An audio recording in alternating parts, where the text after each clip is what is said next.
Aujourd'hui, on va se pencher sur une théorie assez fascinante qui tente d'expliquer comment le pouvoir change de main dans nos sociétés.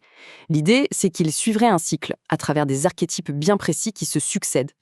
La question de départ, c'est donc celle-ci. Et selon le modèle qu'on explore, la réponse est un grand oui.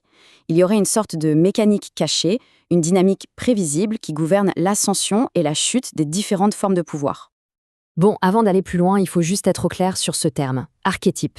Il ne s'agit pas d'une personne réelle, c'est plutôt une structure psychologique, un grand rôle que des individus ou même des cultures entières peuvent finir par incarner. Alors, entrons dans le vif du sujet. Ce modèle nous présente 4 archétypes principaux, qui sont un peu les acteurs de cette grande pièce de théâtre du pouvoir. Et les voici, nos 4 protagonistes. On a d'abord le guerrier, celui qui établit un ordre par la force. Ensuite vient l'obéissant, qui va consolider cet ordre avec des lois, des règles, des institutions. Le troisième, c'est le pervers. Et attention, ici le terme n'est pas moral, il décrit une fonction, celle de corrompre l'ordre de l'intérieur à son profit. Et pour finir, le sage, celui qui observe tout ça, comprend le jeu et cherche une issue par le haut. Mais là où ça devient vraiment passionnant, c'est que ces archétypes ne sont pas statiques. Ils s'engendrent les uns les autres, dans un cycle qui semble presque inévitable. En fait, la domination de l'un crée les conditions parfaites pour que le suivant puisse émerger. Regardons ce cycle de plus près.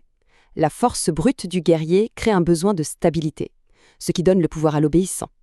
Mais un système rigide, un peu trop prévisible, devient une cible de choix pour le pervers, qui va l'infiltrer et le manipuler de l'intérieur. Et finalement, le chaos et le non-sens générés par le pervers finissent par forcer l'émergence du sage, celui qui arrive à voir clair dans ce brouillard. Et c'est là que la théorie devient, disons, très actuelle. L'hypothèse de fond de la source qu'on analyse, c'est que notre époque serait précisément dominée par cet archétype du pervers. Alors, regardons ce que ça implique. Voilà, le postulat est posé. Maintenant, on va essayer de décortiquer un peu la vision du monde et les méthodes de ce type de pouvoir, toujours tel que le modèle le décrit. Cette citation, elle est vraiment parlante, elle résume tout. Pour cet archétype, la réalité n'est pas quelque chose à découvrir, mais une scène à gérer, une performance. La lucidité pour lui, ce n'est rien d'autre que du cynisme. Et ce tableau illustre parfaitement sa méthode. Le pervers ne va pas rejeter les grandes valeurs. C'est beaucoup plus subtil, il va les inverser. La vérité, ce n'est plus ce qui est vrai, c'est ce qui est efficace pour convaincre. La justice devient un simple calcul pour maintenir l'équilibre des forces à son avantage. Et le bien commun, c'est juste un outil pour stabiliser sa propre domination. Le point clé, il est là.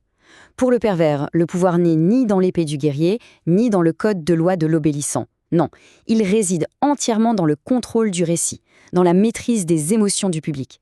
La politique devient une sorte de mise en scène permanente. Et pour ça, il utilise des mots-clés presque comme des incantations. Selon cette théorie, des termes comme transparence ou inclusion sont vidés de leur sens. Par exemple, la transparence ne sert plus à la clarté, mais peut justifier une surveillance généralisée. Ça devient un instrument de contrôle. Ok, mais concrètement, ça donne quoi? Quels seraient les effets d'un tel système sur la société et sur les gens? La première conséquence, et elle est de taille, c'est une sorte de dissociation. Quand il y a un décalage permanent entre le discours officiel et la réalité vécue, les gens perdent leurs repères. Ça mène à une forme d'épuisement moral et un cynisme qui s'installe un peu partout. Autre conséquence directe, le langage lui-même est touché. Les mots ne servent plus à décrire le réel, mais à le tordre, à le manipuler. Ils perdent leur sens commun et la communication devient un champ de bataille, un outil de confusion.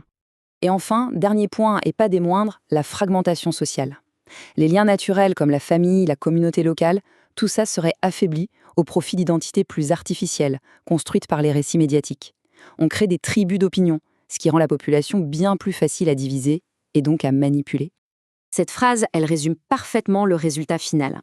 On arrive à une société où l'apparence, la conformité au récit, le masque, devient plus important que l'authenticité de la personne, son visage. Mais comme on l'a dit, c'est un cycle. Et c'est justement cette domination extrême du pervers qui, paradoxalement, va créer les conditions de sa propre chute et permettre à l'archétype suivant d'apparaître. Le point de bascule arrive quand le mensonge du système devient trop gros, trop évident, trop étouffant.